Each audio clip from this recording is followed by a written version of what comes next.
क्या गेमिंग एक करियर हो सकता है? कुछ भी। एक मस्त फैक्ट बताता हूँ। बचपन में जब मैं होमवर्क छोड़कर काउंटर स्ट्राइक खेलता था तब हर कोई कहता था इस बच्चे का कुछ नहीं हो सकता। एट दैट टाइम उन्हें इस प्राइज पूल के बारे में पता नहीं था, लेकिन अब सिचुएशन पलट गई है। गेमिंग सिर्फ एक हॉबी नहीं, एक लॉजिकल करियर ऑप्शन बन चुका है।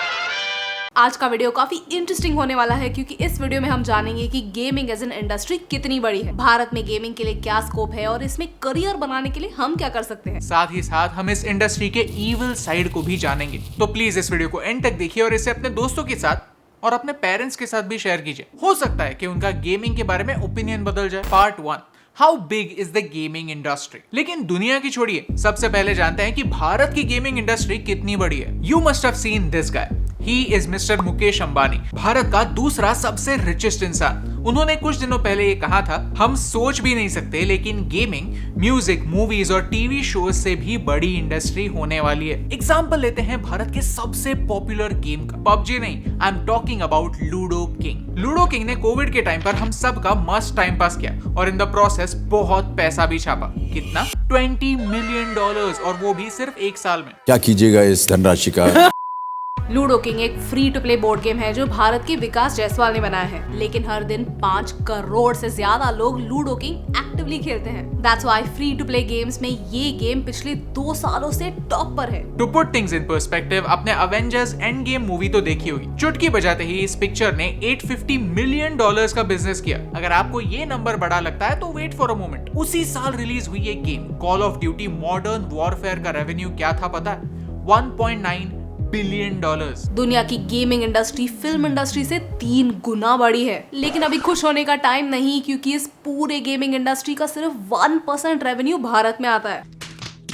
भारत दुनिया का 2nd लार्जेस्ट पॉपुलेशन वाला देश, दुनिया की 5th लार्जेस्ट इकोनॉमी, लेकिन गेमिंग की बात आती है तो इस $198 बिलियन मार्केट का सिर्फ 1% पैसा भारत में आता है, जहां 22% चाइना में और 20% अमेरिका में जाता है। Part 2, career options in gaming industry. लेकिन ये हुई नंबर्स की बात। बड़े बड़े नंबर्स सुनकर एक्साइटमेंट तो होती है, लेकिन आगे क्या? हाँ, पता है कि भारत में 50 करोड़ से ज्यादा लोग किसी ना किसी टाइप का गेम खेलते हैं। भारत की गेमिंग इंडस्ट्री हर साल 27% से ग्रो कर रही है। लेकिन इन नंबर्स का करे तो करे क्या, बोले तो बोले क्या? चलिए गेमिंग में क्या करियर्स हैं इनके बारे में जानते हैं। 2022 में हमारी फाइनेंस मिनिस्टर ने ये क्लियर किया कि इस इंडस्ट्री के बारे में भारत कितना सीरियस है। AVCG प्रमोशन टास्क फोर्स के साथ। AVCG यानी animation, visual effects, gaming and comics. इस टास्क फोर्स का काम यही है कि आने वाले सालों में 1,60,000 जॉब्स इस सेक्टर में बनाएं। 4 पॉइंट्स में लेट मी टेल यू ये होगा कैसे। फर्स्ट स्टेप इज एक नेशनल AVCG पॉलिसी बनेगी, फिर प्रॉपर ग्रेजुएशन और पोस्ट ग्रेजुएशन कोर्सेज बनेंगे, यंग टैलेंट को आइडेंटिफाई करके स्किल डेवलपमेंट पर फोकस होगा और फिर हमारे ये सर्विसेज एक्सपोर्ट करने के तरीके ढूंढे जाएंगे। ये सारी बातें आप खुद गवर्नमेंट एजेंडा में भी देख सकते हैं। लेकिन सरकारी प्लान बनेगा तब बनेगा। आज के इस वीडियो में हम कल की तैयारी करते हैं। 3 ऐसे मेजर फील्ड्स जानते हैं जिसके थ्रू आप गेमिंग इंडस्ट्री में घुस सकते हैं। सबसे पहला फील्ड है प्रोज्यूमर, यानी एक प्रोफेशनल कंज्यूमर। ऐसे गेमर्स जो गेमिंग एज अ करियर करते हैं,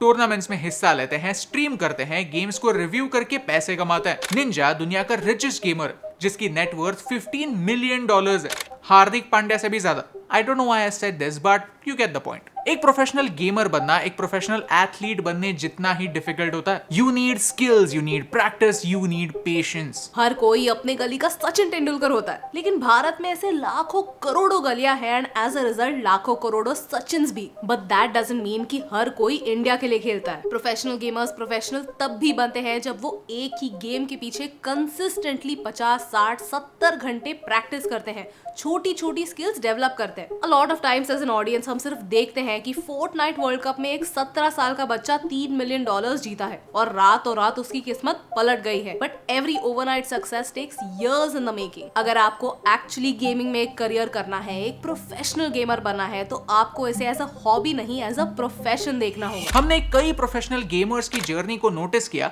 और ये ट्रेंड हर जगह कॉमन है। हर जर्नी में एक फ्लो होता है और वो फ्लो कुछ ऐसा दिखता है: choice of game, community of gamers, tournaments, victories and sponsorships. यानी सिर्फ अच्छे हेडशॉट्स लेना काफी नहीं होता। इन द फ्यूचर हम ऐसे लोगों से बात करेंगे जिन्होंने गेमिंग में अपना करियर बनाया, उनकी जर्नी आपके सामने लाएंगे। So make sure you subscribe and don't miss it. Second field is front end. एक प्रो गेमर गेमिंग में अपना करियर बना सकता है, लेकिन साथ ही साथ अगर आप एक डिजाइनर है तो आपको गेमिंग में स्कोप है। अगर आप एक वीडियो एडिटर या फिर एक एनिमेटर है तो आपको भी गेमिंग में स्कोप है। गेमिंग एक इंटरैक्टिव स्टोरी टेलिंग फॉर्मेट और इस इंडस्ट्री में एक कमर्शियल आर्टिस्ट के लिए बहुत स्कोप है। एंड आई से कमर्शियल आर्टिस्ट क्योंकि यहाँ पर आपको गेम की रिक्वायरमेंट के हिसाब से आर्ट बनाना होगा। हमने डिजाइन और आर्ट के बारे में बहुत सारे रिसोर्सेज इकट्ठा किए हैं। आप इन्हें यूट्यूब पर जाकर हमारे वीडियो के डिस्क्रिप्शन में देख सकते हैं। And the third field is backend. सोचिए, आपको गेमिंग में इंटरेस्ट है लेकिन आप गेम अच्छे से नहीं खेल सकते और डिजाइन का डी भी आपसे होता नहीं। गुड न्यूज इज आप फिर भी गेमिंग में अपना करियर बना सकते हैं कोडिंग सीखकर। अगर आप डेटा एनालाइज करने में अच्छे हैं तो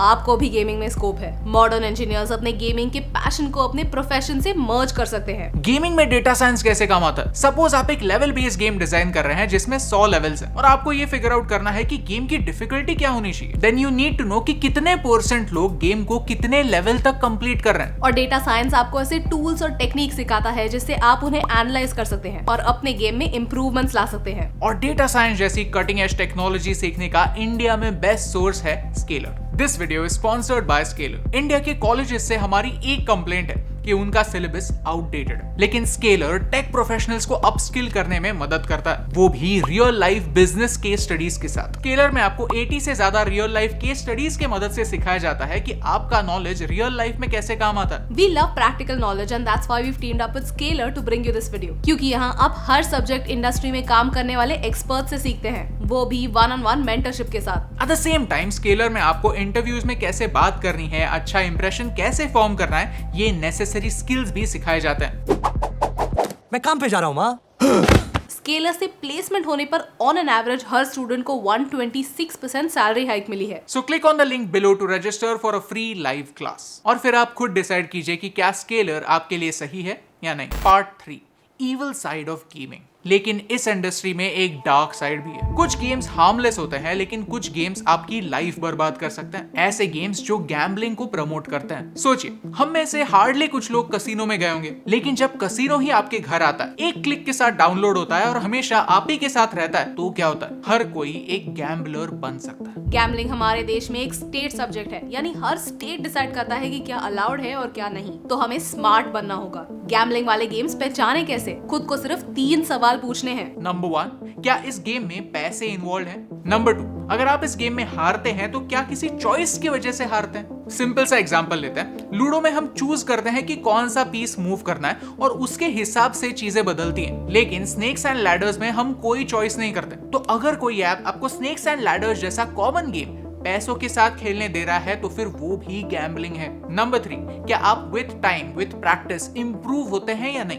यूजुअली पहले आप गेम के रूल्स सीखते हैं, फिर गलतियां करते हैं और ऐसे ही करते करते इंप्रूव होते हैं। लेकिन गैम्बलिंग में आप इंप्रूव ही नहीं होते क्योंकि चीजें आपके डिसीजंस पर निर्भर होती ही नहीं। द बिगेस्ट प्रॉब्लम इज ये गेमिंग कंपनीज आपसे डेटा लेते हैं, यानी आप कब गेम्स खेलते हैं, किन के अगेंस्ट जीतते हैं, किन के अगेंस्ट हारते हैं, कितने की बेट लगाते हैं और कब खेलना बंद करते हैं। ये सारी चीजें ये गैम्बलिंग वाले गेम्स जानते हैं और उसी के हिसाब से आपका गेमिंग एक्सपीरियंस चेंज करता है। यानी आपको एक गैम्बलिंग एडिक्ट बनाने के लिए जो बन सके वो ये गेम्स करते हैं। Part 4, conclusion. Gaming is the future of interactive story telling and the future is here. इस फ्यूचर में हमें केयरफुल रहना होगा और साथ ही साथ इस अपॉर्चुनिटी का फायदा भी लेना होगा। और गेमिंग में ऐसे कई एरियाज है जहां पर इंडियंस शाइन कर सकते हैं। हम राजी जैसे गेम्स डेवलप कर सकते हैं, एनिमेशन में GTA जैसे गेम्स पर काम कर सकते हैं और बैकएंड में डेटा रिलेटेड कई प्रॉब्लम सॉल्व कर सकते हैं। इस ऑलमोस्ट $200 बिलियन इंडस्ट्री में इंडिया के लिए बहुत स्कोप है और जहाँ स्कोप है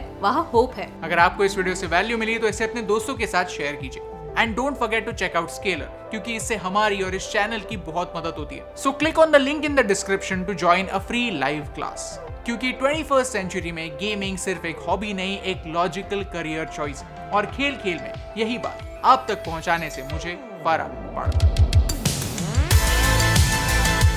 हे दोस्तों, thank you so much for watching this video till the end. अगर आपको ये वीडियो अच्छा लगा तो वो लाइक बटन प्रेस कीजिए। अगर आप गेमिंग के बारे में और वीडियोस देखना चाहते हैं तो हमें कमेंट्स में जरूर बताइए। भारत की टोबैको इंडस्ट्री कितनी बड़ी है ये जानने के लिए यहाँ क्लिक कीजिए। इंडियन आर्मी के बारे में अमेजिंग फैक्ट्स जानने के लिए ये वीडियो देखिए। Thank you so much for watching क्योंकि आपके सपोर्ट से हमें फर्क पड़ता है।